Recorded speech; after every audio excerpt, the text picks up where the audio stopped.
अब प्रभु कृपा करो यही भांति, सब तज भजन करो दिन राति। अब प्रभु कृपा करो यही भांति।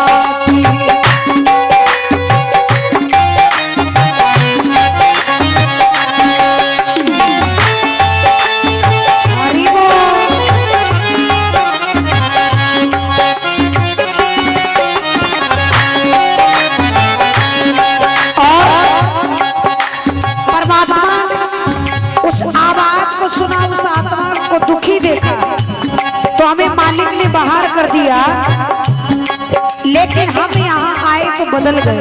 हमारा हाल क्या हुआ? वादा तो कर दिया लेकिन हाल क्या हुआ?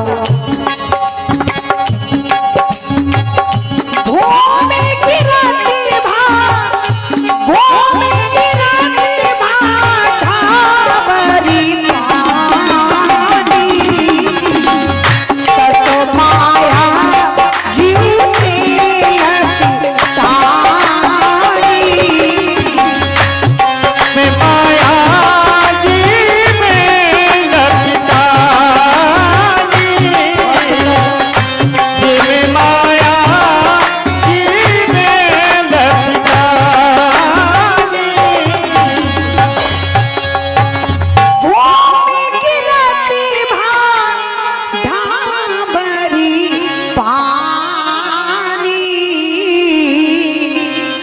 तसो माया जीव से लपीटानी।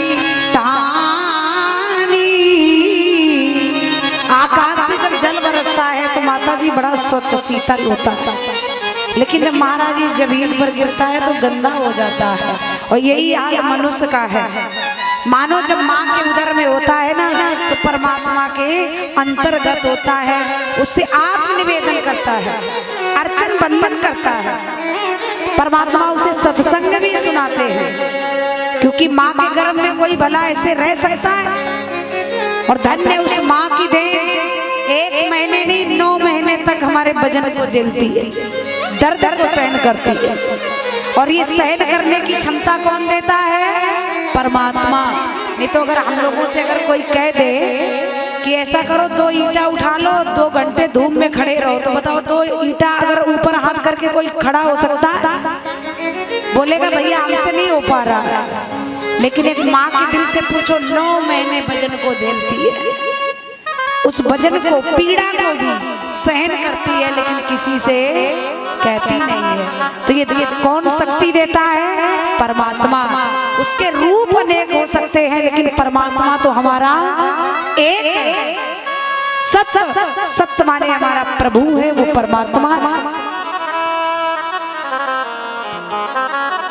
अपने चित्त को परमात्मा से लगाए रखो।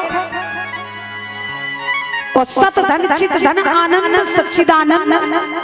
आनंद तो उस परमात्मा के चरण और शरण में ही है। बाकी दुनिया में एसी में लेटने से आपको अच्छी नींद आ सकती है, मखमली बिस्तरों में अगर सो जाओ तो बढ़िया सी नींद आ जाएगी। लेकिन कोई कहे भैया आनंद आ गया, तो आनंद की तो भाषा अलग है। आनंद अच्छा पहनने से आ सकता है, ना आनंद ऐसी रूम में सोने से आ सकता है, ना आनंद पनीर पकौड़ा खाने से आ सकता है।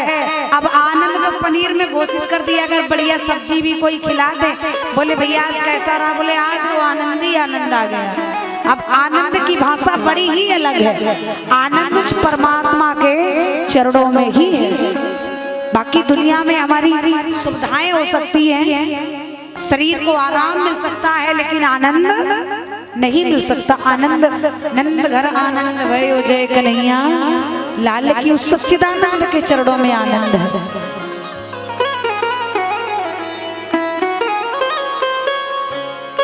लेकिन उस आनंद को जो परमात्मा के चरणों में लगा है वही आनंद में है। तो भगवान को यदि पाना है तो जैसे हमने माँ के गर्भ में वादा किया है, उसी वादा को यदि निभाना है तो जैसे जीवन के सारे कारोबार जरूरी हैं, ऐसे उस परमात्मा का भजन भी जरूरी है। तो आइएगा उसी जगह देखते हैं कि भागवत क्या है। श्रीमद् भागवत, श्री माने लक्ष्मी, श्री माने बड़ा, श्री माने लक्ष्मी भी है और श्री माने बड़ा भी होता है। मत माने अहंकार और मत माने नशा भी होता है। और नशा ये आपके ऊपर डिपेंड करता है, आपको कौन सा नशा करना है। आप भक्ति के नशे में डूबना चाहते हो तो जीवन में दूसरी नशे की कभी जरूरत आपको नहीं पड़ेगी। और जीवन को बर्बाद करना चाहते हो तो कई सारे नशे हैं, ये आपके ऊपर डिपेंड करता है आपको कौन सा नशा करना है। भागवत 4 शब्द हैं केवल। भागवत, भा से भक्ति, गा से ज्ञान, वा से वैराग और ता से तरट।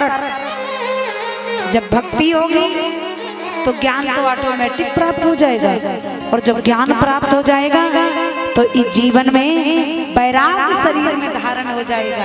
और जब वैराग धारण हो जाएगा तो इस दुनिया से हमारा तारण हो जाएगा। वो परमात्मा, ये हमारी आत्मा जब परमात्मा में रम जाएगी तो वो परमात्मा आत्मा हमें परमात्मा से जरूर मिला देगी। इसलिए महाराज ये 4 शब्दों में भागवत। और ये भागवत, ये जो भागवत कथा है, ये कथाएं क्यों हुई? ये कथा भी व्यथा से उत्पन्न हुई है, और व्यथा से ही कथा उत्पन्न हुई है, और कथा से ही ये व्यथाएं हमारे जीवन की दूर हुई हैं। बाकी दुनिया में कोई दूर करने वाला नहीं है। परमात्मा का नाम ही ऐसा है जो हर संकट से हमें पार कर सकता है। बाकी तो यहाँ महाराज दुनिया के झंझट है, दुनिया की टेंशन है, यहाँ कोई किसी को कुछ देने वाला नहीं है। बस वो परमात्मा ही है हमारा सब, और कोई हमारे साथ नहीं जाता। हम जिसके लिए रात दिन रोते, ये मेरा वो मेरा, तो मरते समय तक यहीं तक सब लोग रोते रहते हैं। जाना भी हमें अकेले पड़ता है, और हमें अपने कर्मों को भी भोगना अकेले ही पड़ता। कोई किसी के साथ नहीं गया, न कभी गया न कभी जाएगा।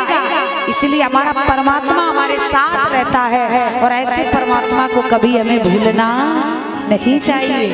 क्यों? संत समागम हरि कथा, संति समागम हरि कथा, तुलसी दुर्लभ तो सुति द्वारा और लक्ष्मी, पापियों के घर हो, पापियों के घर हो। संत समागम हरि कथा यानी संतों की संगति माता जी, संतों की सेवा, संतों का सत्संग, संतों के दर्शन और सेवा।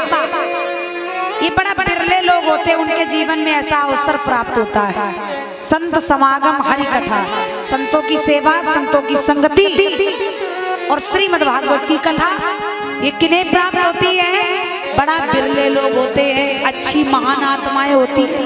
बाकी पापियों के घर में नंबर 2 के धंधे होते होंगे, गड्डियां हैं, लेकिन कभी कथा सुनने का अवसर नहीं मिल सकता है। क्योंकि परमात्मा ही नहीं चाहते तो कथा सुनोगे कैसे? भगवान चाहते ही नहीं कि आपका गंदा धन हमारे काम में लगे। तो कहते हैं जिसके जीवन में भगवान की कथा, संतों की सेवा, संतों का दर्शन और ऐसा मार्ग मिल जाए बिहारी जी के शब्दों का सुनने का, तो मानो उससे ज्यादा सौभाग्यशाली कोई हो ही नहीं सकता। तो ये साक्षात परमात्मा की देन है।